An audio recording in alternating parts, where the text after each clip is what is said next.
had somebody that you looked up to growing up? How many of these people had really good characters that you just wanted to have?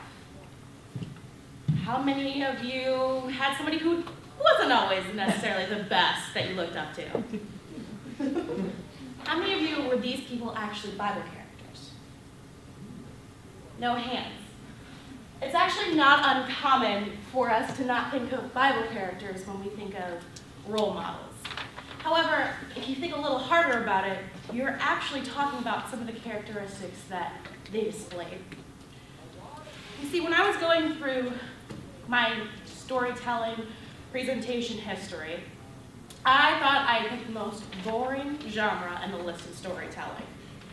You see, somebody out there would always point out to me, I already know how to tell Bible stories. I went to Sunday school. And it's true, a lot of people do know how to do that. But after digging and digging, I found something more and more fascinating about biblical storytelling. The Bible actually hosts many of the other genres that we think about as more modern genres in it. And all of the stories in the Bible predate the Bible itself. That's not something you often think about. You see, the Bible actually hosts several things that we think as modern things, but the genres are actually quite old. We have the whodunit with Cain and Abel, the chase with Saul and David, the docudrama of creation, the pioneer story of the Israelites post-Egypt, espionage with the Canaan spies, the biographic drama of Job, the survival story of Joseph, even a little war with Gideon, and coming this Christmas, the most debated teen drama of all time, the Nativity. She's a virgin and she's pregnant. Holy baby. But all of the stories that I just mentioned actually predate the Bible itself. But if that's true, how did we get here? Well, it actually comes from an oral tradition, also known as tribal storytelling. And the stories were written down several years ago after being told for generation and generation to come. They were written into Hebrew and combined with other important texts and documents and put into the canon. They were specifically chosen for the different stories that they told and the things you could glean out of them. And then they were put into a large book of books called the Bible. And today we can read it without knowing Hebrew. However, I have heard and have researched many times that it is better to actually read it in its original language. Now, most people are going to think biblical storytelling, isn't that just what it is? And in its simplest form, yes, it is just the retelling of Bible stories. However, there is much, much more to it. And you've probably learned the skills to do it yourself over the course of the years, in different ways that you might not have expected. But today, we don't have to tell the stories orally. We can tell them through different forms of media. Things like movies, such as The Story of Ruth, and Noah, Joseph, King of Dreams, The Son of God, or new release, Ben-Hur, or for the kid in all of us, 3-2-1 Penguins, Bible Man, Adventures in Odyssey, or even a rated R film, The Passion of the Christ, and everyone's favorite, VeggieTales. Yes. But what's the purpose here? Yes, obviously these stories are very entertaining, and that is one of the purposes of it, because it helps us remember the stories. However, entertainment's not the only factor here.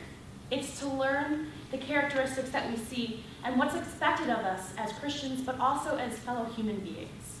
We can see the Beatitudes in these characters and these stories, as well as the fruits of the Spirit. But when we think back, we don't necessarily think of them readily. Let's dig through some of them. If we go back to the story of Noah, we get to obedience. King Solomon was wisdom. King David was a man after God's own heart. And we can even see second chances in the story of Saul Paul. But when I think of Bible stories, I think of one that is my favorite. It's the story of a queen. And she's not just any queen. She changed the world. She actually made it possible for us to to talk about these stories today. My name is Havenga, but you can call me Esther. At 14, I won a beauty pageant and became the Queen of Persia. I guess it pays to be pretty sometimes. By 19, I was expected to make a decision that was unheard of. I had to choose whether I was going to speak up and possibly lose my own life, or save myself and let my people perish. You see, my husband, King Xerxes, had a right-hand man. His name was Haman. Haman was an evil man who hated the Jewish people, but most of all, he hated my cousin Mordecai. Being the shrewd man that he was, he came up with this decree and presented it to my husband as a way of abolishing the religions that were outside of the Persian religions and giving more homage to this king, because there were groups of people that were worshiping other gods and they were not being loyal to the king. Being the proud man that my husband was, he signed the law. Unknowingly, he also signed my death into order as well. When my cousin Mordecai told me of this plight, I was petrified. But I knew I had to act, because if not me, who? God had put me in this position for some reason, and this was it. But I also knew that going before my husband and asking him not to kill my people would be a crazy thing to do. I had to be smart about it. So for 3 days, I fasted and prayed, asking God to guide me through this process. And after those days, I went into his court, knowing that coming uninvited usually meant death. So I walked in, hoping that if it was to be my death, it would be a quick one. But I had found favor in my husband's eyes, and he welcomed me graciously. And so he asked what it was that I had come here for, and I invited him and his right-hand man, Haman, to a banquet the next night. And so they graciously accepted, and they came and they feasted, and it was a great celebration, full of lots of laughter and smiles. At the end of the night, my husband turned to me and said, "Esther, my queen, what is it that you desire? Ask me, and it shall be yours." And so, knowing that this probably wasn't the right time, I asked them to come back the next night for another banquet, and they accepted. And so they came back, and again, there was lots of feasting, and I could tell by the smacking of their lips and the growth of their smiles across their faces that I had found favor, not only with King Xerxes, but Haman as well. And so again, my husband asked, "Queen Esther, what is it that you want? Ask it, and it shall be yours." And so I told him of the plight of my people. Angry, he asked me who signed this law into order, and I told him honestly that it was him. After all, he did sign the decree. And he asked me who created such a heinous act, and I said, "It is your faithful servant, Haman." Enraged, my husband stormed out of the room, and Haman came and groveled at my feet, begging for my forgiveness. But it was too late for him. My husband, furious, came in and banished Haman to death on the very gallows that Haman had intended for my cousin Mordecai. That day, I not only saved myself, but I saved the entire Jewish people as well. You see, Queen Esther is a beloved queen in the Jewish culture. She's renowned for her obedience to God, as well as her fearless courage. She's one of the many people in the Bible that we can take these characteristics from and just put them into our own lives. So I ask of you, who's your role model? Or what biblical characters are they modeling for you? Better yet, what biblical characters are you modeling for someone else?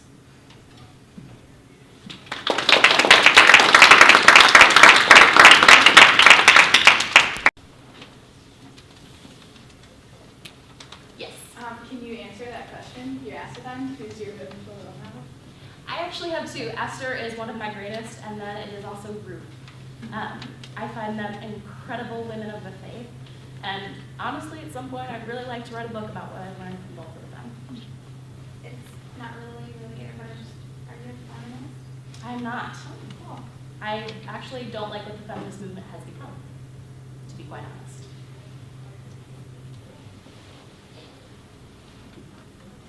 Megan, since you did this presentation in storytelling, you removed the aspect of orality. Could you talk about that for a minute?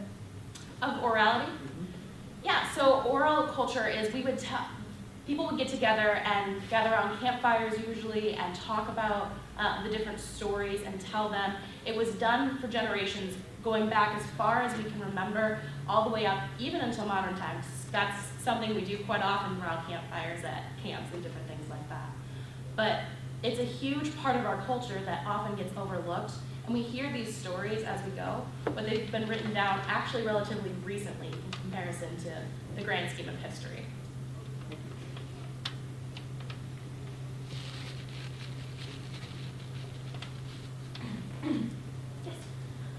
In your research, did you turn up anything on biblical characters as cautionary tales?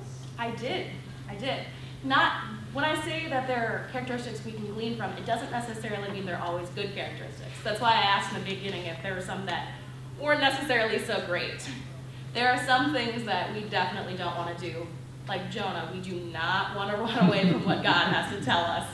It won't end well for us. Might end up in a giant fish. Kind of smelly. Megan, list the characteristics of Esther that you find so appealing to emulate. She is definitely very graceful and she's very tactful in her approach. She didn't just go barging in and say, "Save my people." She was proper about it. She did it in the way the culture would have asked her, with a slight tweak. I mean, it was very common in that day to go into the court and be killed, but she also knew that her husband loved her and she risked that death because of that love. I think that, honestly, the fact that she was put in this position and she knew that was God's place is a huge part of what I try and emulate. God has put us in a specific place for a specific reason, and that's one of the reasons why I came to Judson. That's a separate story for another time if you'd like to hear it. But I feel that what God calls us to do, if we can take the things that we've learned and be who we're meant to be while being mindful of the culture and somewhat counterculture, we can do amazing things in the world. I like that explanation. So two of the statements you had Esther give seem to contradict that. One was when she said, "It pays to be pretty," which sounded pretty shallow.